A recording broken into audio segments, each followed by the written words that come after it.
you. This roundtable is about feel better to live better. This sounds simple at first, but feeling better is not only about reducing symptoms or controlling the disease activity. It is about emotional well-being, dignity, autonomy, and most of all, hope. I have learned that quality of life is shaped not only by medical treatment, but also by support system, psychologists, resilience, access to care, and feeling heard and understood. Living better does not mean living without a disease. It means living with meaning, participation, and purpose. And I'm very happy to start this presentation. And to start, I will make a question to Janet Poole. Could a focus on well-being in the long term also influence the prognosis of the disease? I'm not sure that it would totally affect the prognosis of the disease, but I think that concentrating on well-being helps develop resilience. And I think resilience has been shown to be affiliated with, better well-being, probably better. I can't really say better prognosis, I'm not a physician, but probably better in the long run in terms of taking care of yourself and doing all the self-management that one would need to manage systemic sclerosis. So I think the answer probably is yes, and I think the only way that we measured that would be to then just sort of look at some of the, have to be the clinical medical data to really see that. Thank you very much, Janet. We will hear your questions after the presentations, if it's okay to you. I start to present Rita Shrimer. Rita was not able to be present at the Congress, but we have her presentation. Rita Shrimer lives and works in the Netherlands. She studied sociology and worked as a researcher on social inequalities until 2018.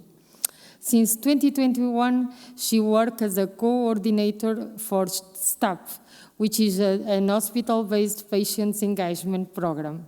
She is also a patient advocate, patient research partner, and editor for the Dutch Sclerodermia Organization magazine since 2014. Additionally, she is a member of the EULAR non-pharmacological treatment of autoimmune connective tissues disease study group. Rita lives with her husband in Rotterdam, and they have 2 adult daughters. She loves to work in the garden, engage in sports, enjoy the company of family and friends, and being creative with a pencil, brush, or pen and ink. So we will see the presentation of Rita.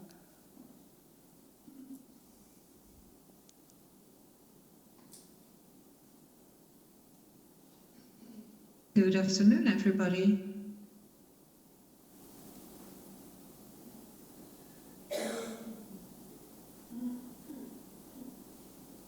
Good afternoon, everybody. I am honored and delighted to have been invited by the organization to talk to you in this session, Feel Better to Live Better. My name is Rita Shrimer, and I'm a patient research partner and a patient advocate for the Dutch Organization for Scleroderma Patients, which is called the NVLE. I am also a patient research partner coordinator at the St. Maartens Kliniek, which is a hospital in Nijmegen, the Netherlands.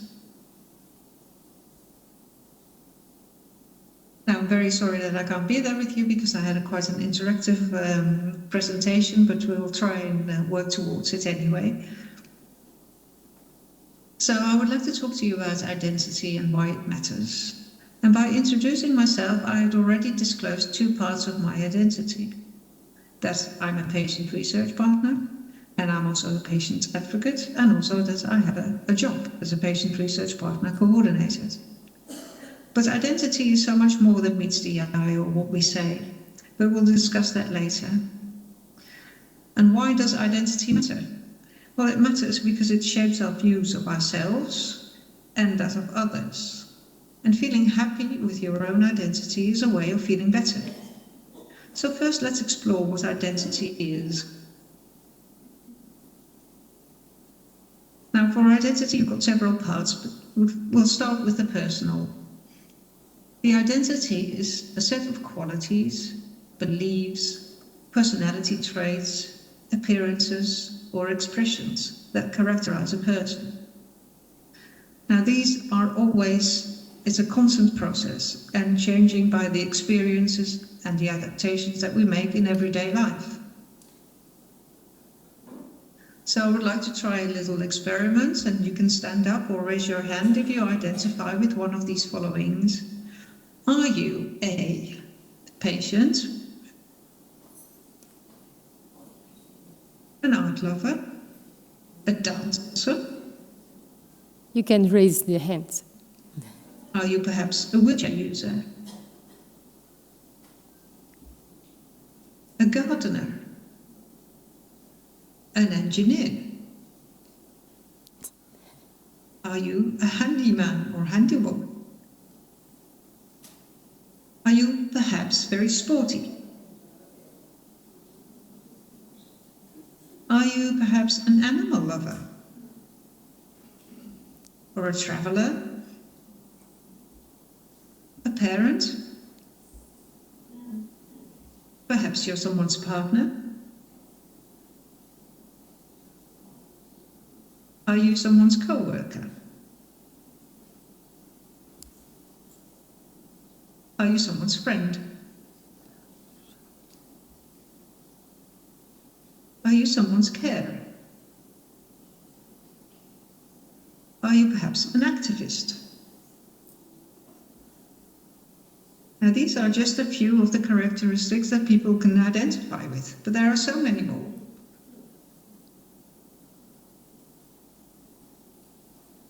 So identity is much more than meets the eye. Like if we compare it with an iceberg, we have the top half above the water that we can see, and it's the visible part. Perhaps you can see gender, or you can see age, or skin color, or perhaps certain impairments if people are using a wheelchair or they use a stick if they can't see properly. So beyond the visible, there's something underneath that iceberg. There are our beliefs, our personal experiences, or perhaps also certain impairments, or social roles. And these parts are not known by everybody.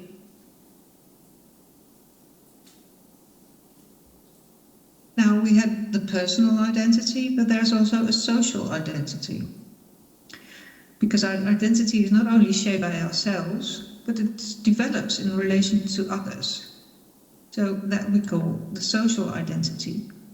We act in a certain way because it is expected of us from society, the other person, or the circumstances. For instance, when I host a workshop, I carry myself differently because you expect me to. You would want me to be prepared and look presentable. But also as a patient, you may present yourself in a different way in the doctor's room or in the hospital, because that's the way you are addressed and the interaction between doctors and patient go. So identities tell us who we are, and they announce to others who we are. And it shapes our behavior. People also make distinctions, the in-group and the out-group. So who do we think or feel that we belong to? And who do we think or feel are different to us? Maybe something to reflect upon later. Do we all have a shared identity? And if so, what is it?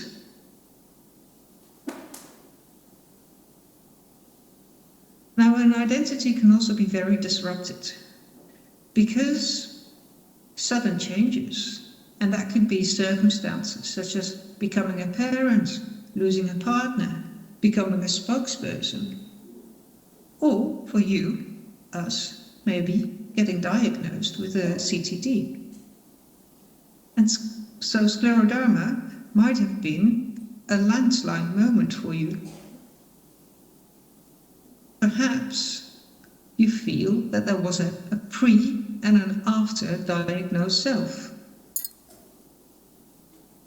And this relates to the personal identity of who you thought you were, but also the social identity. Maybe there weren't certain roles that you were not able to fulfill anymore, or people looked at you differently.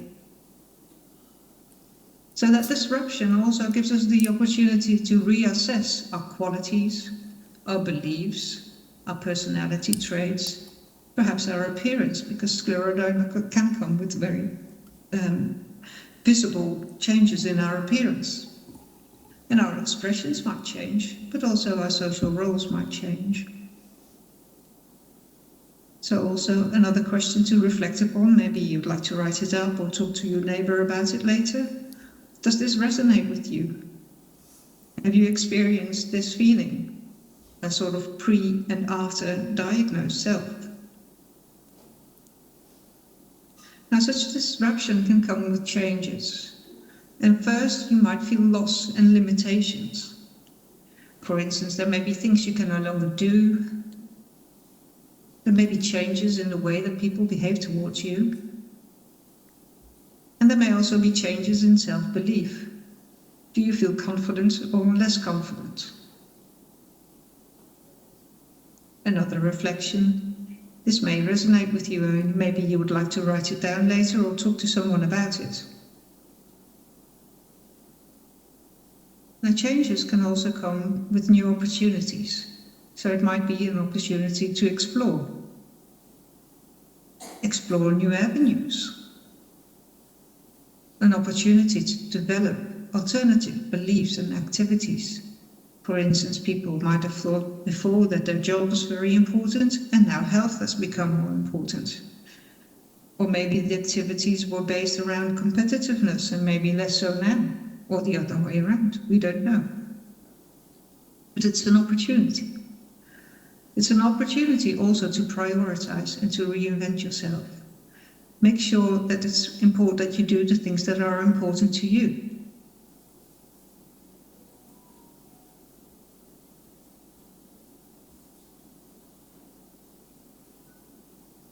So does this resonate with you?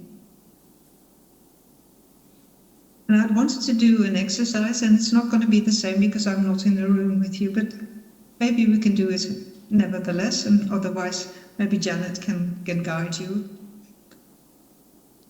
And it's maybe something that we can just reflect upon in silence.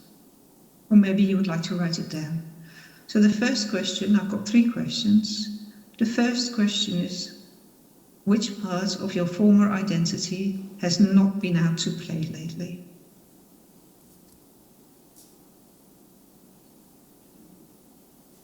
And let's just sit with that for a moment.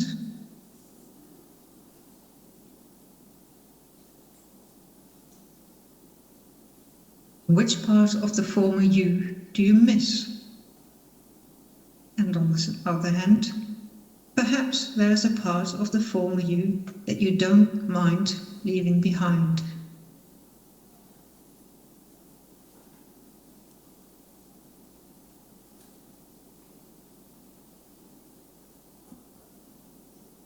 I would like also to talk to you about advocacy, because advocacy can also be a new identity. You can exercise your qualities. You can provide a sense of belonging. You might be learning new things. Or you feel that you are now able to contribute to improved treatments for patients or their well-being. Another reflection is, what does advocacy mean to your identity?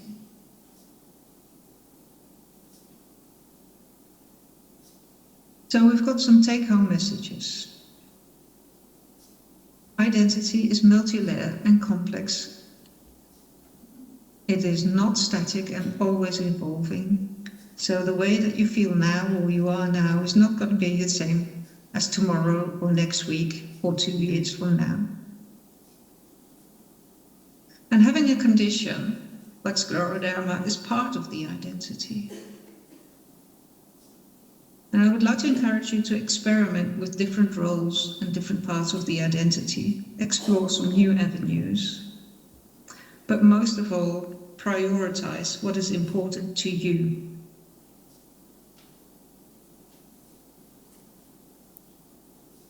And with that, I would like to thank you for your attention. Again, I'm very sorry I can't be there because I was really looking forward to the exchange with you with all these reflection questions and other exercises. But hopefully next time I can be there. And please take up the opportunity to talk to Janet and Catarina and the others there if you want to talk about some of the questions that I've raised. And also feel free to send me an email if you've got questions to me. Again, thank you very much. And I would like to just point out that this beautiful picture is taken in my garden. Each year, my husband and I plant a lot of seeds for sunflowers. And they are all different varieties, different colors, different shapes. And some grow as tall as 2 meters, but they're not particularly any better than the ones that are smaller and very delicate.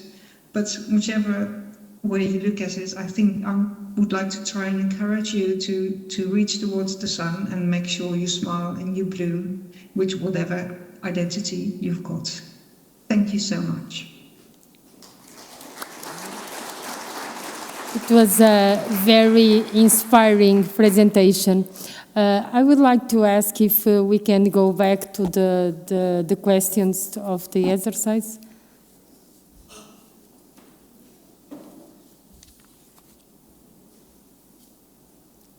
And I will ask you to think out loud about the questions Rita asked us to do.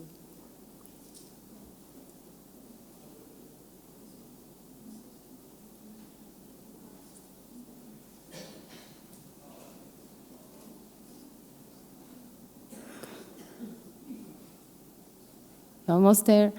Scleroderma patients, which is called the NVLE. I am also a patient research partner called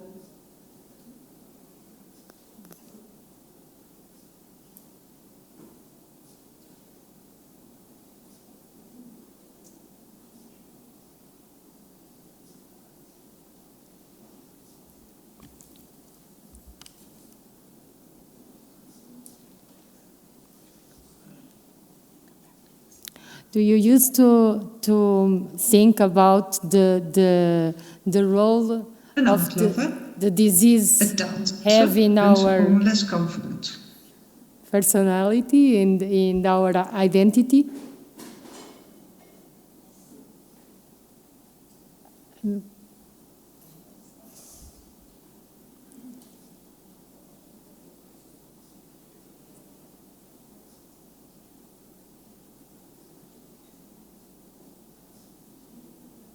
Okay, is that one? Sorry, can we have a microphone to the lady here in the front? You want to? Okay.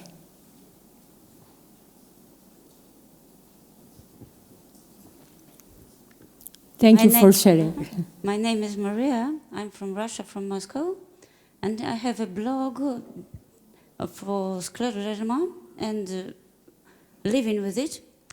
And just a month ago, I made some posts exactly on this topic. And I'm sure that every patient thinks of it because he understands that the life has changed and something is left behind. But I think it's my personal opinion that for every patient it's very important to do the things he used to before. And everyone exactly has this identity, I'm a traveler. Me, myself, for example, is a language speaking and language teacher. And the most astonishing, the most devastating thing was that I couldn't give lessons anymore when I was very sick. And the thing that I desired most was to continue giving lessons, the thing that I used to before, and was very happy that I can do it again. And for example, when I was very sick, I thought I will never travel again. And it was horrible to understand that I will never travel again. And I'm here, and I have made another travels, and it's very pleasant to understand that I can do things I used to before. And I'm absolutely sure that it's very important. But some people, and me myself also, gain some new identity. For example, for me, patient support is my new identity. I've never thought of it before, but I understood that it's a very important thing for me to do. And it's really part of my new identity that I never had before. So I absolutely agree. I have no questions. I just wanted to say that, yes, we do think of it, and yes, it's true. Thank you very much, Maria, for sharing here. Thank you. Anyone can share?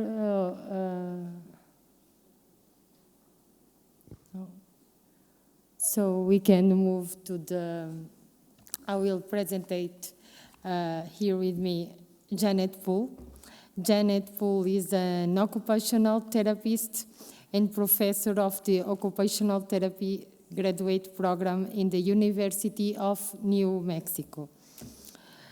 She has been collaborating with people with systemic sclerosis for over 30 years and is interested in how scleroderma and symptoms impact doing valued life activities. With input from people with scleroderma, she has developed hand and face exercise programs as a self-management program, a program to manage fatigue, and a program to support people with scleroderma who are working. Dr. Poole is also working with a student to learn about the successes and challenges of parents with scleroderma. Her favorite life activities are playing with her 4 grandchildren, 5 years old, 2 years old, and she has a grandchildren with only 1 month old. So we will listen to Janet. Thank you. No, thank you very much for the introduction, and thank you all for being here, and thank you really for being here at the very last session, because I'm sure a lot of you are tired and ready to go, but hopefully you've been invigorated by what you've learned at the conference. As Catarina said, my name is Janet Poole. My email is on here. Feel free to email me about I am an occupational therapist, and if you just put scleroderma in the subject line, then I will pay attention, and if I don't pay attention to you, email me again. Let me see if I can advance this going forward. All right, wait, when I'm pushing the wrong button. Oh, there it is. The big arrow button. You want to try this one? I got it, once I actually read the instructions here.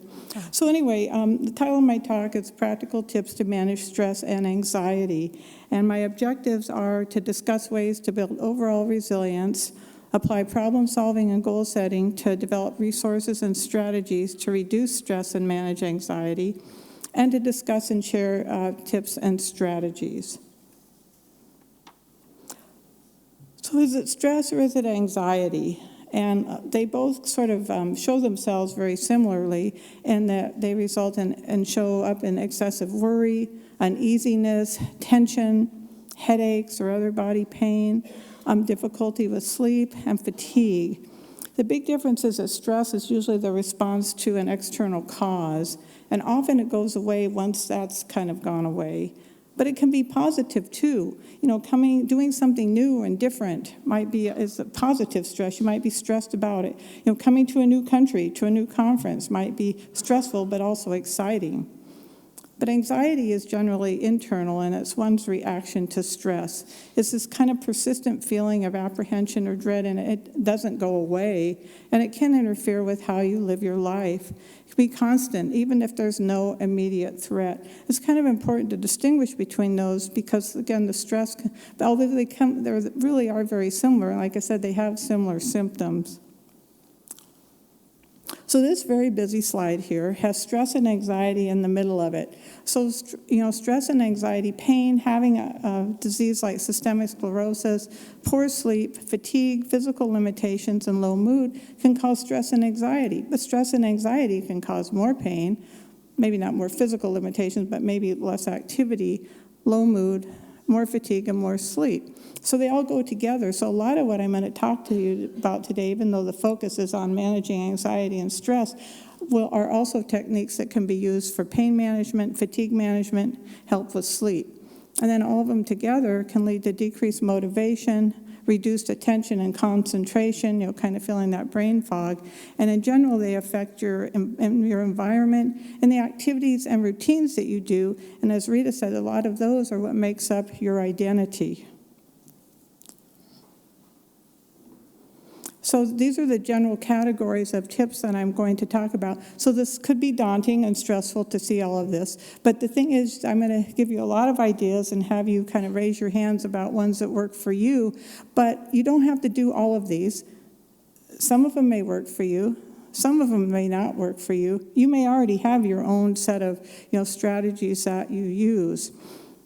And because these are they're very different from taking medications, sometimes a self-management approach is needed. I put professional support in there. I'm not going to talk about that, but when anxiety and stress start to interfere with your life, you don't sleep. It's not that you sleep on and off, but you don't sleep. You aren't eating, or you just, you don't feel hungry, you don't have any interest in life, then it's probably time to seek professional help.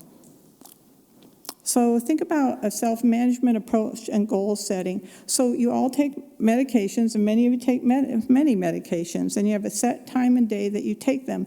And I'm going to say this, but I don't mean it the way it's... So you take that pill, or those pills, or many pills, and then you're kind of done till the next time.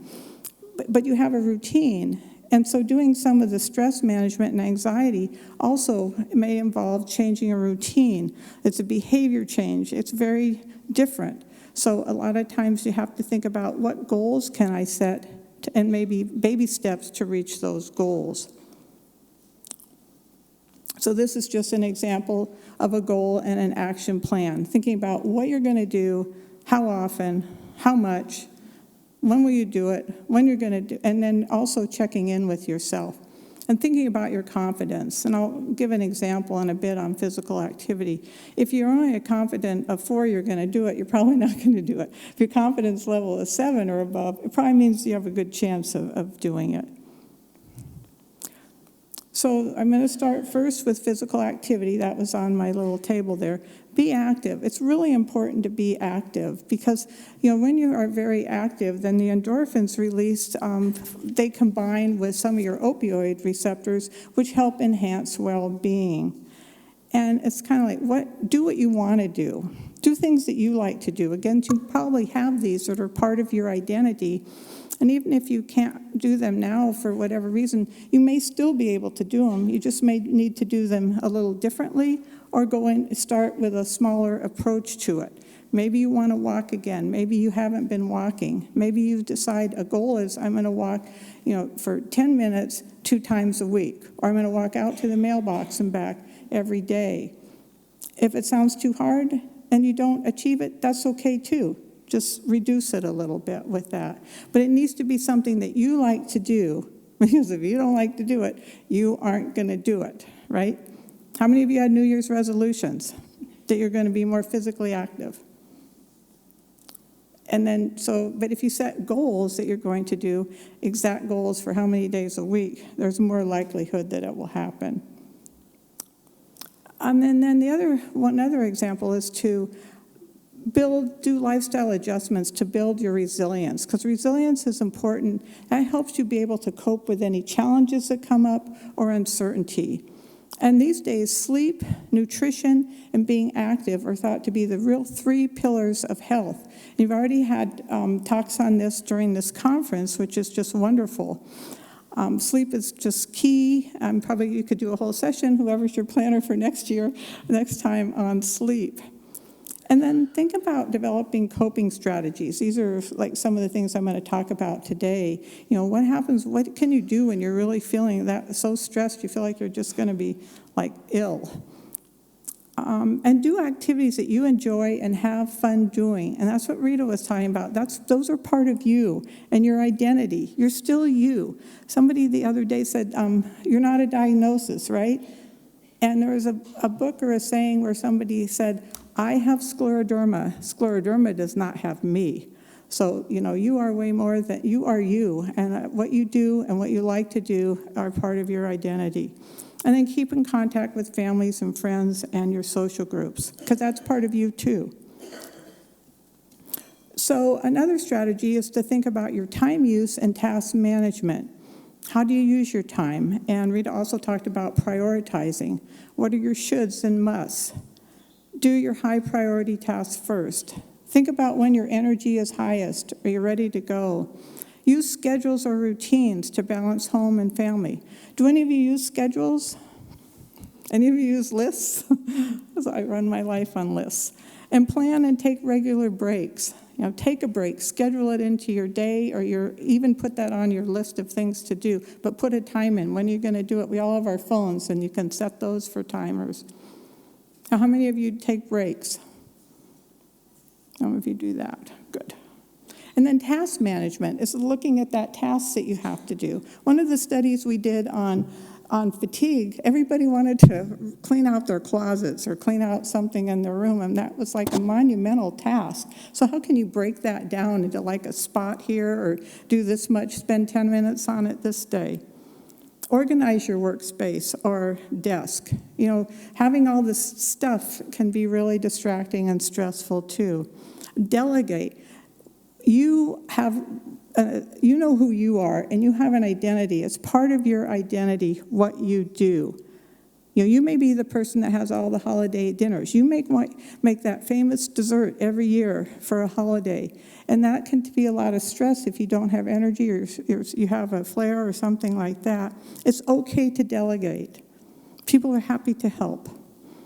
And then have fun. Incorporate fun. So did any of you delegate?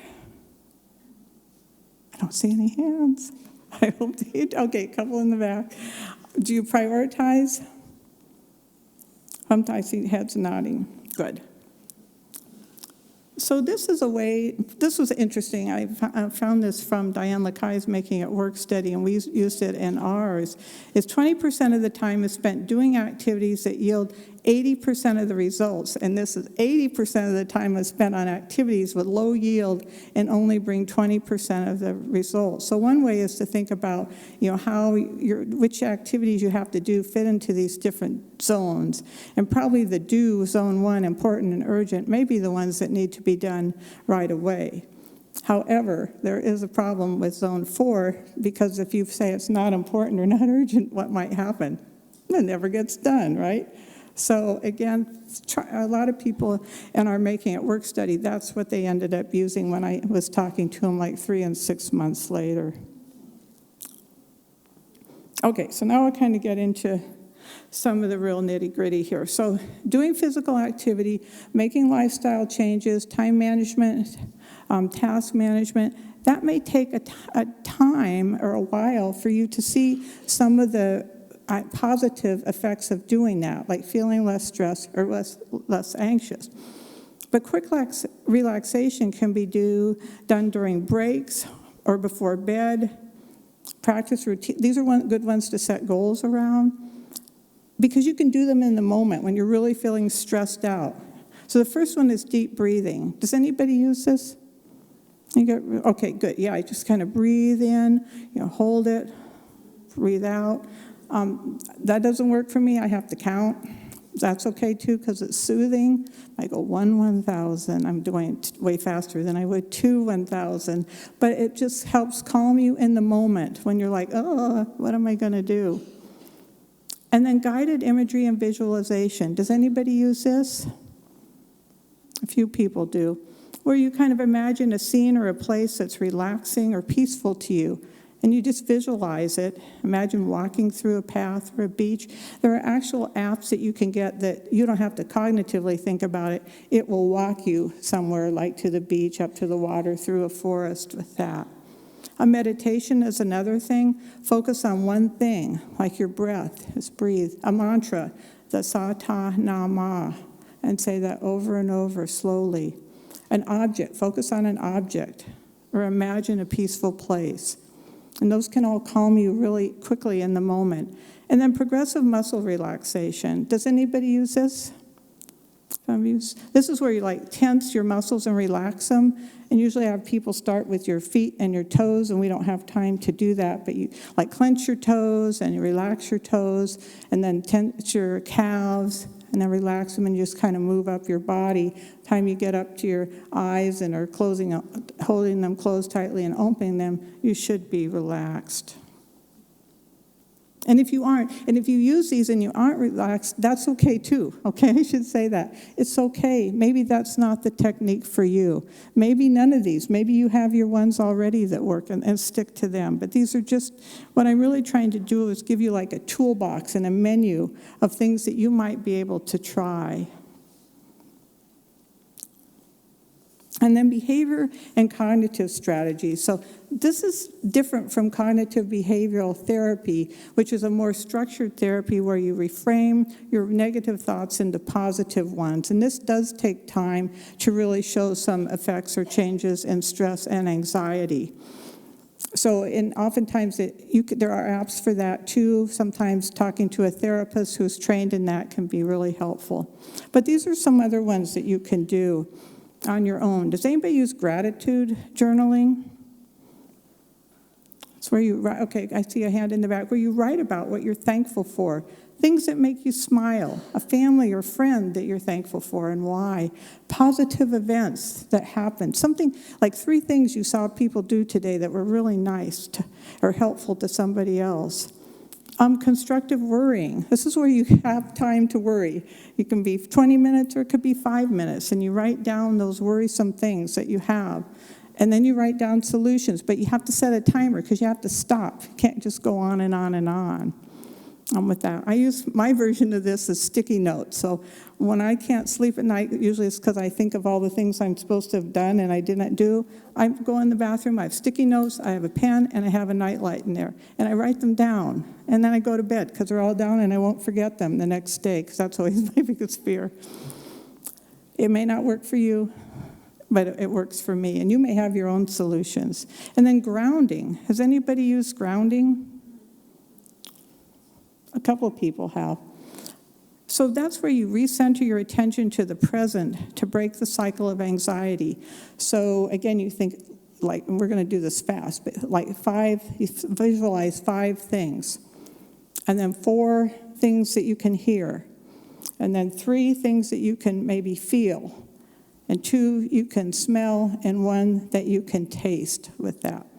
This may or may not work for you, because to me, it works for some people. To me, it takes too much cognitive skill, and I don't really have that. I have to have some other way of grounding myself when I have all these thoughts and I'm very anxious and I'm trying to go to sleep. But again, I'm just trying to give you a lot of different ideas about things and strategies you can try, and hopefully some of them you'll say, oh, I might try that. Maybe that will work for me. And then sensory modulation. Do any of you use senses to kind of calm yourself? Could be vision, hearing, touch. Some of you do. Like, sometimes you have pictures or scenes that you look at, something maybe on your phone, a picture, a video that makes you calm down. Sound, sometimes people wear headphones, listen to calming music or something like that, white noise. People have fountains in their office or in their homes. Smell, lavender's calming, peppermint. Touch, oftentimes with scleroderma, like a warm scarf or a weighted or warm blanket can be good. Hand warmers, holding a warm mug. Taste, sucking on a mint, chewing, focusing on feel and taste, and then movement, squeezing something, those fidget balls or those little, pop things that you can pop. Something may annoy everybody else, but, if you're by yourself and you're trying to relax, those can be really helpful too. And then a lot of times, so this is why you need your toolbox. So I suggest that you make a list, if you don't already have one, of things that calm you right away or as you start to explore that, and then ones that maybe take a little bit longer to learn or practice. Because when anxiety is high, you're not going to go back and think, oh, what were those things that she talked about in that session? But if you have a list of them, either, you can have it on your phone, you can have it on a bulletin board, somewhere, then you can try these things. You say, okay, I'm going to try that one. I feel like right now, I talk to students, if students are stressed out before a test or, something else, then you can just kind of try these. The breathing really helps, muscle relaxation, and the 5, 4, 3, 2, 1. And then when anxiety is eased a little bit, maybe journaling or looking back at your worrying lists that you had, maybe those things weren't as important or what you were worrying about, they just didn't happen. You just thought they were going to happen the way that was stressing you out. And then which ones to try. So if you have a physical reaction to stress, like, your stomach or you feel like your heart's going, try the breathing, try moving, get up, walk around a little bit, and the 5, 4, 3, 2, 1. If anxiety is in your thoughts, most of the time, reframing, maybe cognitive behavioral therapy might help. Journaling can help once it's less intense. And then if anxiety leads to avoidance and you're not doing things or avoiding people or situations, gradual exposure, but you may want to talk to like a trained professional in dealing with that.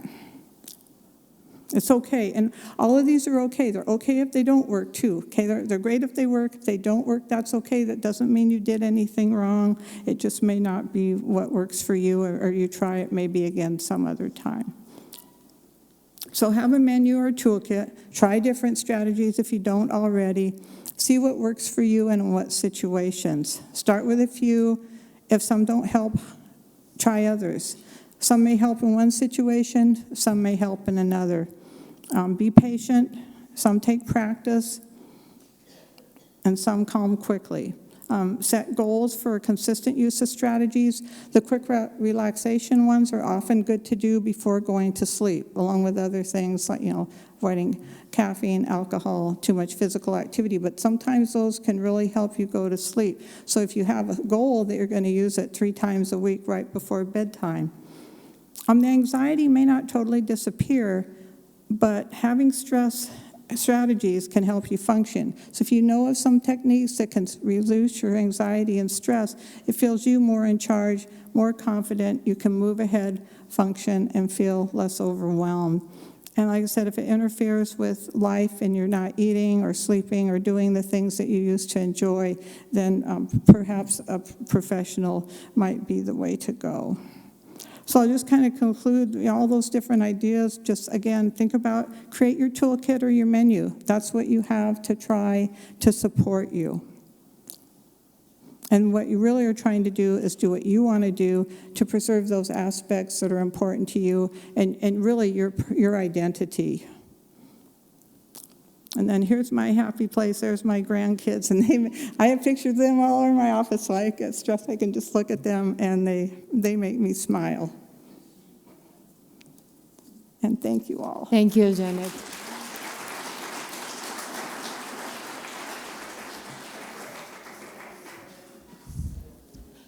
And now I have here already questions, but I want to hear you. Make questions, please.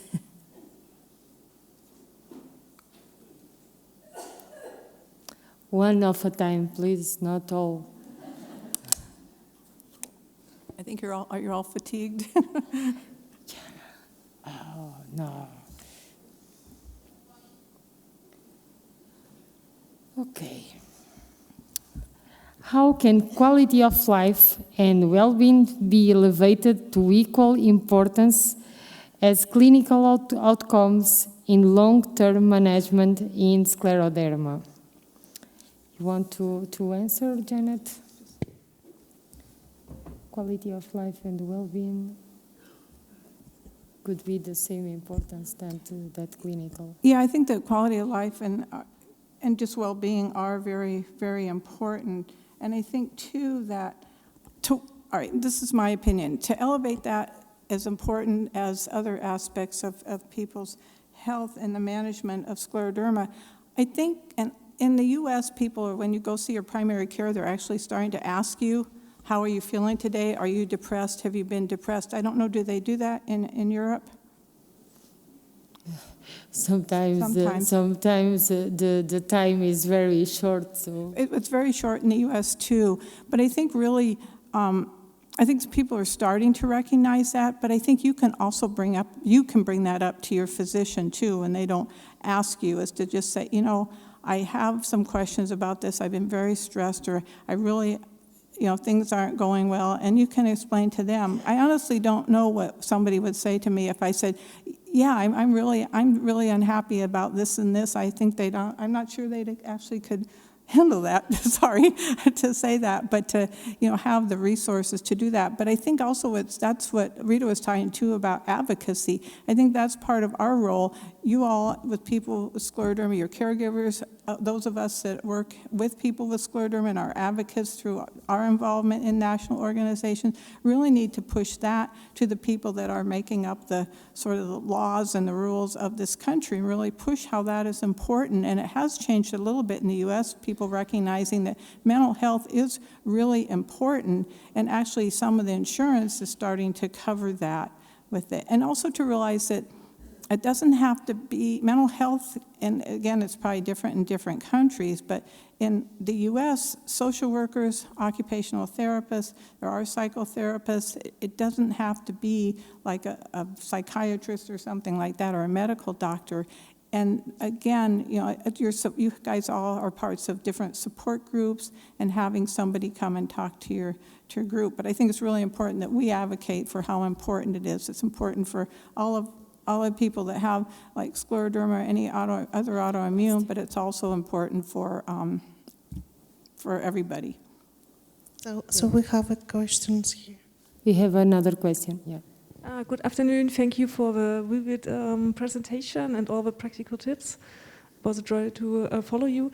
You also addressed like the brain fog, and I wanted to ask if there's anything we can do mentally to get over this phase of the brain fog. I think if you know, or if you have an idea of what is causing the brain fog, it could be stress and anxiety, could also be fatigue.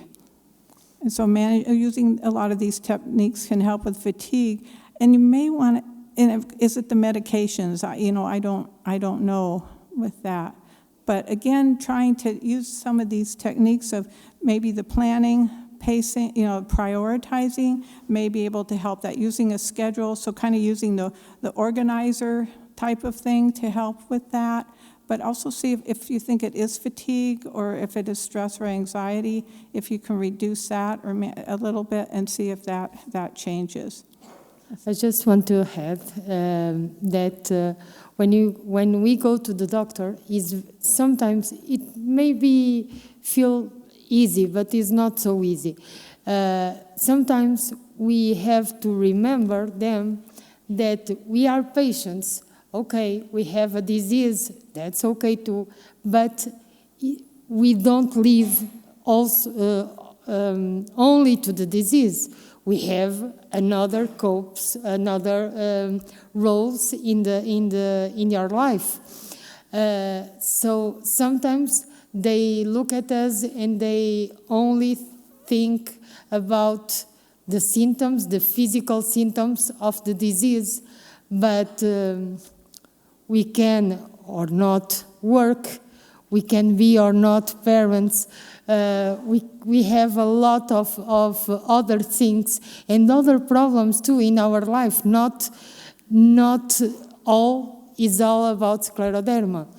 And I think it's important to the doctors to keep that in mind. We have another question. How can I improve my overall well-being despite the disease? Well, I think that goes back to one of my earlier slides to think about nowadays people are thinking about nutrition and sleep and physical activity as really three major pillars of health. So seeing if you can, look at your sleep patterns, look at your nutrition, what are you eating, look at your physical activity, and trying to change those or do a little bit more on those can certainly help with that. How do I manage emotional ups and downs caused by chronic illness? I may answer that, yes. It's important to maintain the emotional control. And I give you general tips to cope with the better and worse phases of the disease. First, accept that the disease have a lot of phases. Moments we are good, and moments we are very bad. And the positive part, that's when we are not good, we know that after that moment, we will be good again. So accept these changes. Some things we can control, and we have to put our attention in what we can control. What is not under our control, does not matter, and we don't have to think a lot about it. Adjust expectations. Sometimes recovering for some symptoms take time, take an eternity, but we have to expect, we have to be resilient, as say Dr. Janet. And important, we have to ask for help anytime we need it. And maintain this emotional control is very important for the quality of life.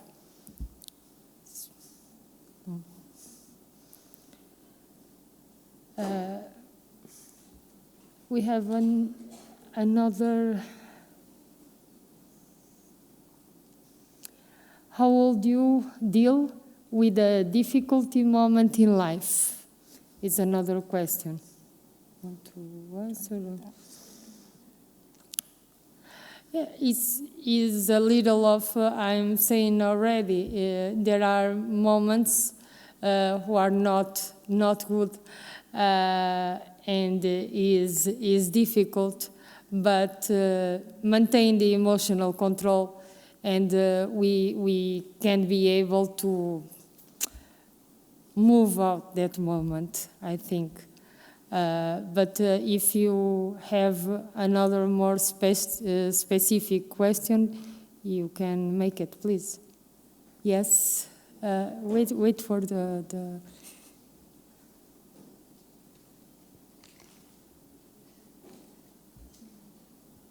Thank you very much.